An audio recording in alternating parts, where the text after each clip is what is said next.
Hey everybody, it's Judy Clock, your Stampin' Up! Demonstrator here in Middletown, Virginia, coming to you with another video tutorial.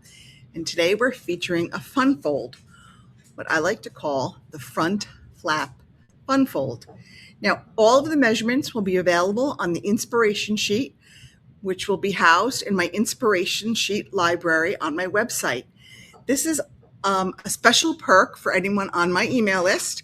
So be sure to sign up down below for my email list so that you can get access to my inspiration sheet library. Let me bring up the next camera and we'll get started. So this is what we're going to be working on today. I call this the front flap because we have this little flap that kind of comes over and kind of adds just a little something to our card. So I've got here a piece of Secret C. It's just a half a piece of cardstock. I'm going to cut off 1.25 inches from one edge. It doesn't matter which edge. I'm going to cut that off, and then I'm going to score it at 3 inches. All right.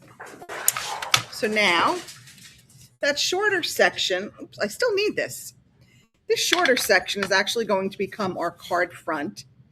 And we're going to take the piece that we cut off, this 1.25 inch piece, and we're going to trim it down to 4. And then we want to score it at 1 inch. I'm going to move this to the 3-inch mark. I'm going to score it. Except I just cut it off. I used the wrong blade. Oh no. Luckily, I have another piece already ready. Let me just grab it. And this is why sometimes you have spare pieces for that very reason.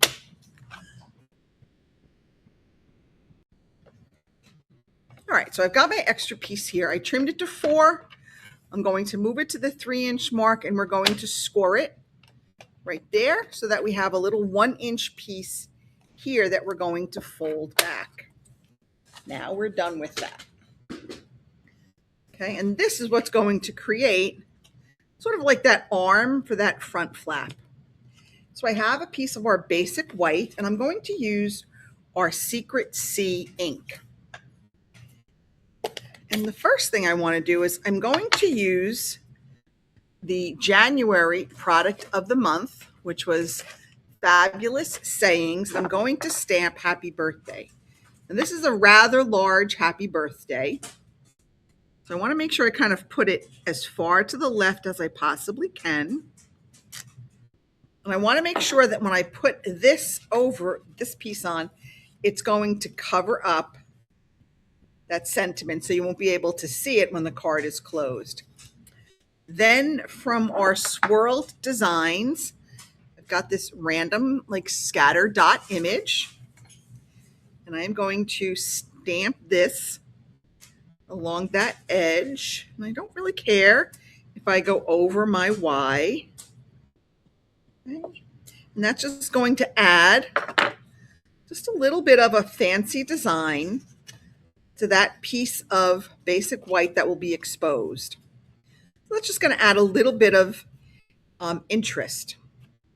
Now, before we go any further, the last thing I want to do is I want to stamp from our banner sayings.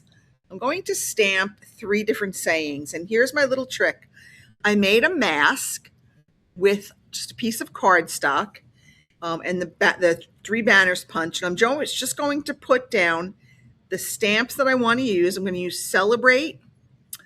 I'm going to use Here's to You. And I'm going to use Cue the Confetti. Except I want to do Cue the Confetti this way, I think. All right. So I'm going to lay those within the mask. I'm going to come in with a block. And I'm going to pick up these 3 stamps. I'm going to stamp them on my basic white. And then I am going to punch them out. But first, I'm going to close my ink pad because I tend to make a mess. All right, so now we're going to kind of line these up. And there we go. So now I have all three of my banners punched at one time. I got cue the confetti, celebrate, and here's to you. So we're going to use those on the front of our card. Let's go ahead. So the first thing I want to do is I want to add this little arm bar. I'm calling the arm bar to our piece of basic white. And I want to place it so that I cover up that happy birthday. So I'm going to fold it. And I'm going to put that folded piece right along that right edge. I know that my sentiment is going to be covered. So I'm good. Now I'm ready to put this on the inside of my card. I'm just going to add some adhesive. This one's almost out. Okay. And we're going to do that. So perfect. I want to add a little bit of interest to the front of my card. I don't want it to be just plain. So I took another stamp from the Swirl Designs. This one's just a bunch of dashes, long and short dashes. And I'm going to just, again, stamp these right in Secret C. So we're just doing tone on tone stamping. And I'm just going to stamp these in a random design. Maybe we'll stamp some going up and down, some going on the diagonal. There's really no right or wrong way to do this. It's however you want and however many you think you need. Put that there. And again, this is just to add a little bit of interest to the front of the card. Okay. I think just a little bit more over here. And then I think we're done. A little bit there.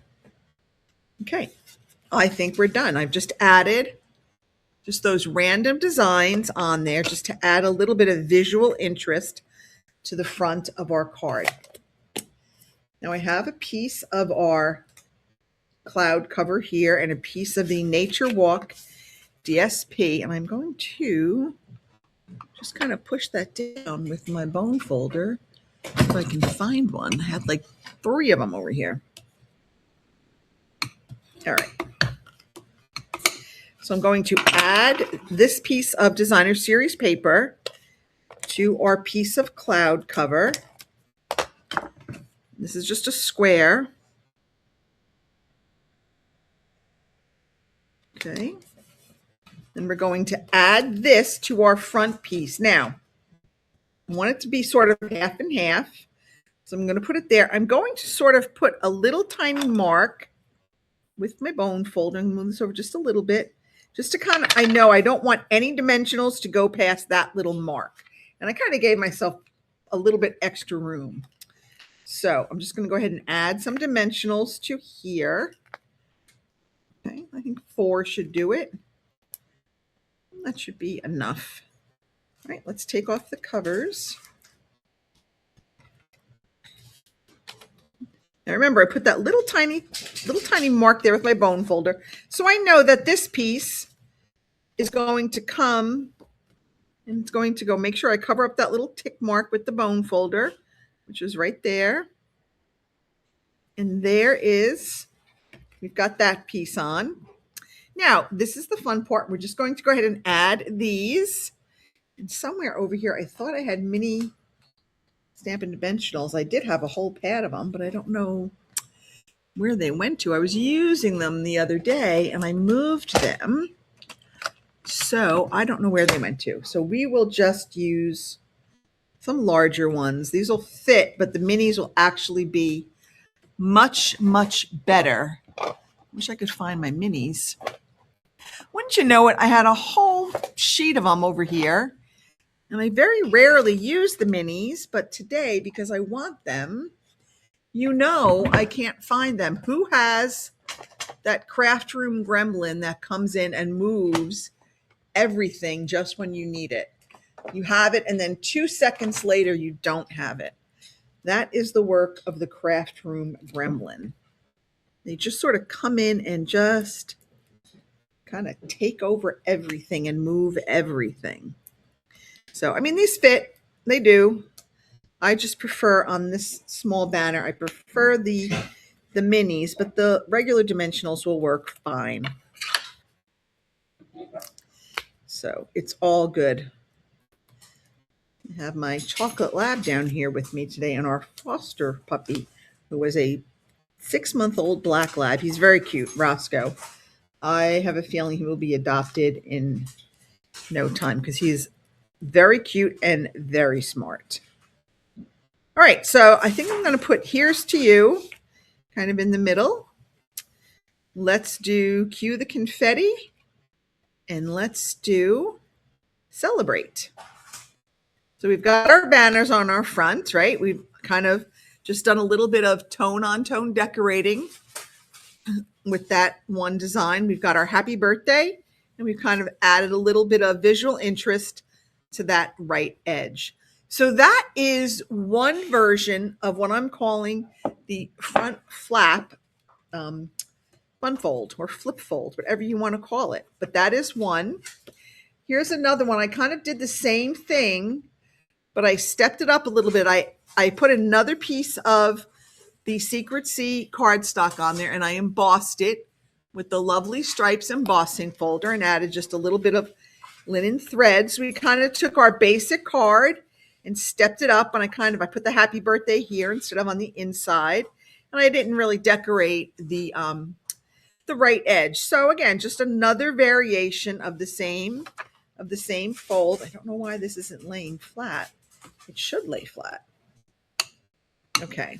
And then here we have just another one, but for this one, we kind of made our own designer series paper. I used, again, some stamps from the Swirl Designs stamp set to create my own sort of background paper. I've added those dots along the side, and I did some die cuts with the Swirl Design die cuts, and it says Just Because. And this was from, might have been Celebrate You? Reason to Celebrate? Might have been from Reason to Celebrate. I forget what stamp set that's from. So that was another version. Then here's one more. Again, I changed up the shape. So these I kept pretty much the same with the squares. Then this I used a set of nesting dies to create those two. And again, very simple, a couple of layers here. The nesting dies, I did a little partial stamp and then some coloring with our Stampin' Blends to give a little bit of interest there. And added some rhinestones for a bit of bling, because you got to have bling every once in a while, right? And then here's the last one. This is that beautiful Splash of Sparkles specialty paper. This is that holographic paper. So I really kept this one pretty simple because it is so very pretty. So I had this, once I cut this piece down, I still had this piece, and I'm like, this piece is way too pretty to not use. So I went ahead and put it there because I knew it would be seen. And then I switched up to some punched circles, a little sentiment, and then Have a Beautiful Day with a little bit of wink of Stella on those flowers to make them shimmer and shine. But really this one with that holographic splash of, excuse me, Splash of Sparkles holographic paper really doesn't need much of anything else. So that's it for this fun fold. It's, like I said, it's pretty easy. Once you sort of have the basic design down, it's very easy to really just kind of change, because the only thing that I changed really, other than adding some elements here, is the shape. I went from a square to a circle to some nested die cuts. So again, it's the same basic pattern, the same basic idea, and we just changed it up to accommodate different shapes and different things. Here's it again, from basic to really just stepping it up and adding our own our own paper, coloring, and then that gorgeous holographic paper. That's it for me, everybody. Thanks so much for tuning in. Don't forget, sign up down below for my emails, and you can get access to the exclusive subscribers only inspiration sheet library. It will have the dimensions for all of these cards, both in inches and centimeters. So I do imperial and I do metric, as well as what I used for each variation. That's it. Have a great night, everybody. See you next week. Bye.